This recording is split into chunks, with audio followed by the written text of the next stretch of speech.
แ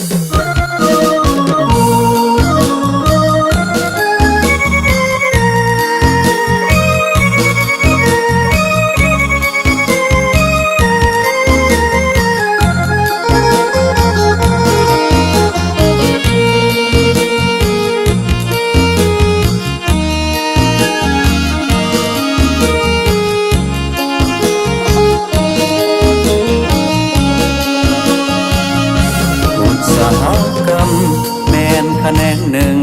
สุดที่สำคัญอยู่ในปัจจุบันยิ่งสำคัญทุกนาทีศาสตร์ลาวก้าวไปยุคสมัย AEC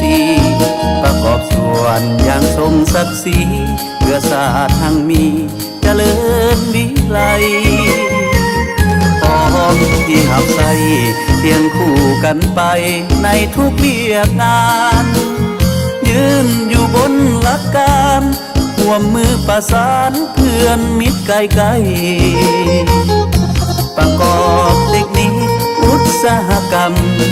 ทันสมัยก็สร้างกำลังผลิตใหม่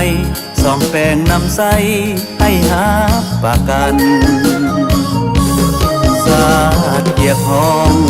ต้องได้ห่วงแห่งใจจะยุ่งยากเพียงใดอยู่แห่งใดบ่ได้ไว้วันคงจะโค้งนานกลมกองหากฐานเป็นหนึ่งเดียวกันสำเร็จหน้าที่อันสำคัญช่วยเหลือกันตลอดเว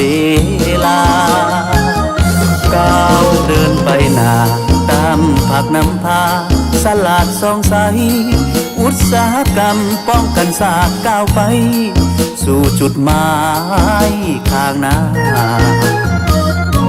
ผลิตได้หลายส่งไปขายแลเปลี่ยนเงินตาบริการอับใสประสาช่วยพัฒนาให้ศา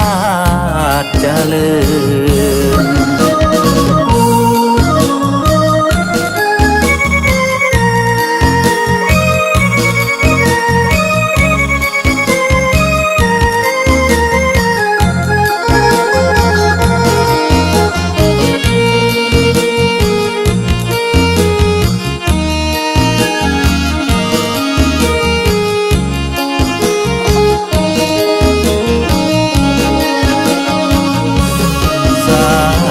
ห้อง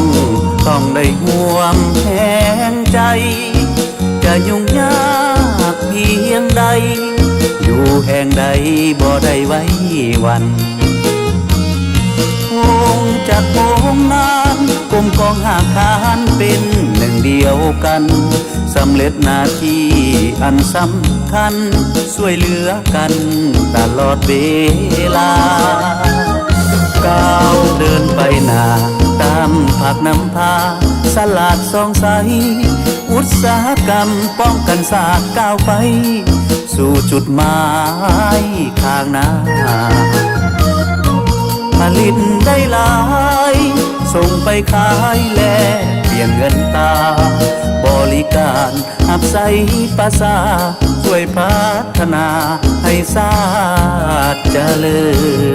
ญ